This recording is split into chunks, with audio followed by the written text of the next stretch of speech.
لیکن امیر المومنین نے کہا فز تو میں کامیاب ہو گیا، میں کامیاب ہو گیا، ورب الکعبہ، کعبے کی رب کی قسم۔ عجیب اس میں جملہ ہے، نعرہ حیدری، دیکھیے میرے مولا نے فرمایا فز تو ورب الکعبہ، لہذا امیر المؤمنین نے نازل ہو کر جملے کو آسان بنا کر کہا کہ کعبے کی رب کی قسم میں کامیاب ہو گیا۔ بدنام کیا تھا علی نماز نہیں پڑھتے، علی بے نمازی ہے، اللہ اکبر۔ جس نے نماز سکھائی ہے، جس کے گھر سے نماز آئی ہے، اور وہ علی کو کہتے تھے علی نماز نہیں پڑھتے۔ لیکن اس کو کیسے سمجھے؟ آپ کتنا بھی حق پر ہوں، لیکن اگر آپ کے پاس طاقت نہیں ہے نا تو آپ حق پر نہیں ہیں۔ آپ سمجھ رہے ہیں؟ اس لیے کہ مسلمانوں پر لیڈر نہیں ہے، اس لیے کہ مسلمان پڑھے لکھے نہیں ہیں۔ جتنے بھی بولنے والے ہیں سب ان پڑھ ہیں بیچارے، کچھ ہیں جو پڑھے لکھے ہیں مگر بولنے کی ہمت نہیں ہوئی، کا فون آ جائے گا، فلاں کا فون آ جائے گا، دھمکی آ جائے گا وغیرہ وغیرہ، ٹھیک ہے۔ اوپر سے کیا ہے شیعہ سنی والا، سنیوں کو مارا، تلیوں کو مارا، ہمیں کیا مطلب، شیعوں کو مارا، سنیوں کو کیا مطلب۔ لہٰذا اگر آپ کے پاس حق ہے لیکن اقتدار نہیں ہے تو آپ کا حق بھی ناحق ہو جائے گا۔ کربلا میں امام حسین حق پر تھے یا نہیں تھے میرے بچوں؟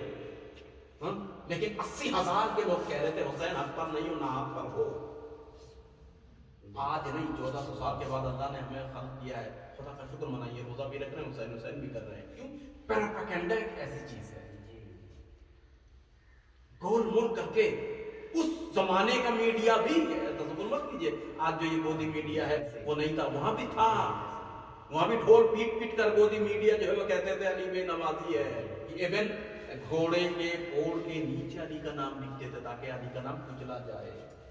آپ تصور فرما رہے ہیں، کسی باپ نے بچے کا نام اگر علی رکھ دیا پھر وہ بیٹا کہتا تھا تو نے کیسا نام رکھا، سب مجھے لعنت پڑھتے ہیں۔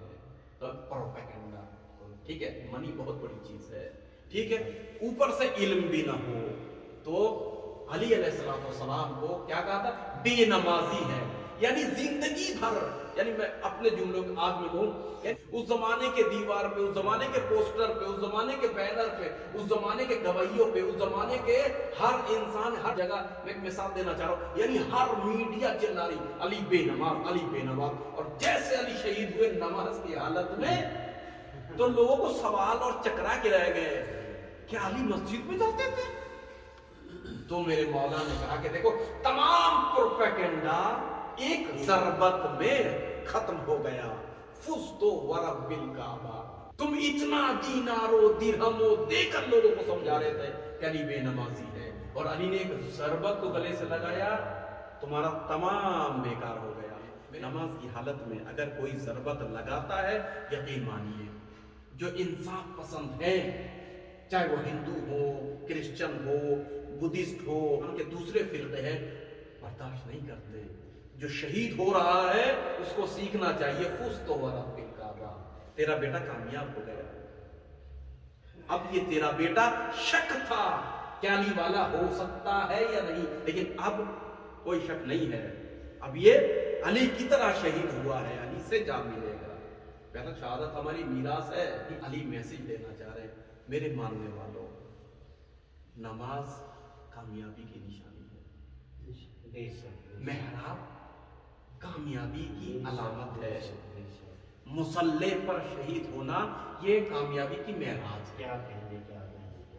خوش نصیب ہیں وہ لوگ کہ جو نماز سے جڑے ہوئے ہیں، خوش نصیب ہیں وہ لوگ جو مصلی پہ شہید ہو رہے ہیں، خوش نصیب ہیں وہ لوگ کہ جو علی کی طرح مسجد میں شہید ہو رہے ہیں۔ لیکن شہادت پہ ہمیں افسوس نہیں ہے، شہادت تو میراث امام زین العابدین نے فرمایا، مگر جو ناحق اور ناانصافی کی گئی ہمیں ان کے اوپر رونا آتا ہے۔ علی جیسے عظیم شخصیت کو ضربت لگنی تھی یا فساد کرنے والے لوگوں کو ضربت لگنی تھی؟ اتنے مہربان علی پہ ضربت لگنی تھی کہ جس علی کے ضربت مارنے والے ابن ملجم کو پکڑ لیا اور اگلے دن یہی آج کا دن ہے، ذرا تصور کیجئے، اپنے آپ کو کوفہ پہنچائیے، خدا زیارت نصیب کرے انشاءاللہ۔ آج کا دن یہی دن تھا، یہی وقت بھی تھا افطار سے پہلے کا، کہ ایک مرتبہ شربت لے کر جاتے ہیں امام حسن علیہ السلام، تو وہ مہربان علی فرماتے ہیں کہ حسن یہ بتاؤ میرے قاتل ابن ملجم نے یا نہیں؟ اللہ اکبر، ایسے مہربان کو میرے مولا نے کہا اے حسن، علی اس وقت تک یہ شربت نہیں پیے گا جب تک کہ ابن ملجم نہ پی لے۔ اللہ اکبر، اتنا کلیجہ رکھنے والا، اتنا مہربان علی، اور ناانصافی یہ کہ ایسے زہر اس تلوار پہ لگایا تھا کہ طبیب نے آ کر کہا، جب ایک مرتبہ طبیب باہر نکل گیا، کچھ سمجھ میں نہیں آیا، متعدد طبیب اب اس سے پہلے بھی آئے، روایت میں ہے یہ آخری وہ طبیب تھا کہ جو دین سے مسلمان نہیں تھا، کسی میں ہے کہ یہ کرسچن، اور امام حسن اس کو لے کر آئے تو اس نے ایک بال توڑی اور مولا کے زخم سے لگا کر امتحان کیا اپنے زمانے کا جو بھی ہے، اس کے بعد ایک مرتبہ باہر نکل کے رونے لگا۔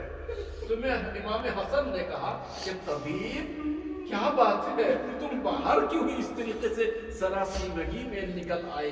تو امام حسن اے فرزند نبی، تم کو اگر معلوم ہوتا تمہارے بابا کو کس زہر سے شہید کیا گیا؟ کہا کہ طبیب جگر ہے، میں علی کا ہی بیٹا ہوں، مجھے بیان کرو۔ کہا کہ اے حسن، تمہارے بابا کو اس زہر سے شہید کیا گیا جو زہر یہاں نہیں ملتا ہے، اس ایریا میں نہیں ملتا، اتنا خطرناک زہر ہے کہ اگر ایک قطرہ ایک کنویں میں ڈال دیا جائے، پورے کوفہ والوں کو پلایا جائے، سب برداشت نہیں کر پائیں گے، مر جائیں گے۔ مگر میں حیران ہوں علی زندہ کیسے ہے؟ اس کی تو بہت ہی زیادہ تڑپ ہوتی ہے، بہت ہی جلن ہوتی ہے، ارے علی زندہ کیسے ہے؟ ایک مرتبہ امام حسن نے ادب سے پوچھا اے طبیب میرے بابا کا کیا ہوگا؟ تو طبیب نے اپنے لفظوں میں بیان کر دیا اے حسن تمہارے بابا زندہ نہیں رہ سکتے۔ کہا کہ طبیب کم از کم یہ بتاؤ یہ جو جلن ہے، یہ سوزش ہے، علی یہ تحمل کر رہے ہیں درد کو، یہ کیسے کم کر سکتا ہوں؟ کہا اے حسن اگر اس پر تم دودھ ڈالتے ہو، جتنا بھی دودھ ڈالو گے علی کے درد میں آرام ملے گا۔ بس امام حسن نے ایک مرتبہ آواز دی ہے کوئی جو میرے بابا کے لیے دودھ لے کر آئے۔ آئے کوفے کا منظر الگ تھا، ارے کوفے کی گلیوں میں ننھے ننھے یتیم بچے اپنے سروں پر دودھ کا پیالہ لے کر، اے یتیموں کا پروردگار، اے یتیموں کا بابا، یہ دودھ کیا ہوگا جب تو نہ رہے گا؟ پورا کوفہ کوہرام مچ گیا، کوفے میں عزاداری شروع ہو گئی، ایک بچی کی آواز آئی اے بابا کربلا میں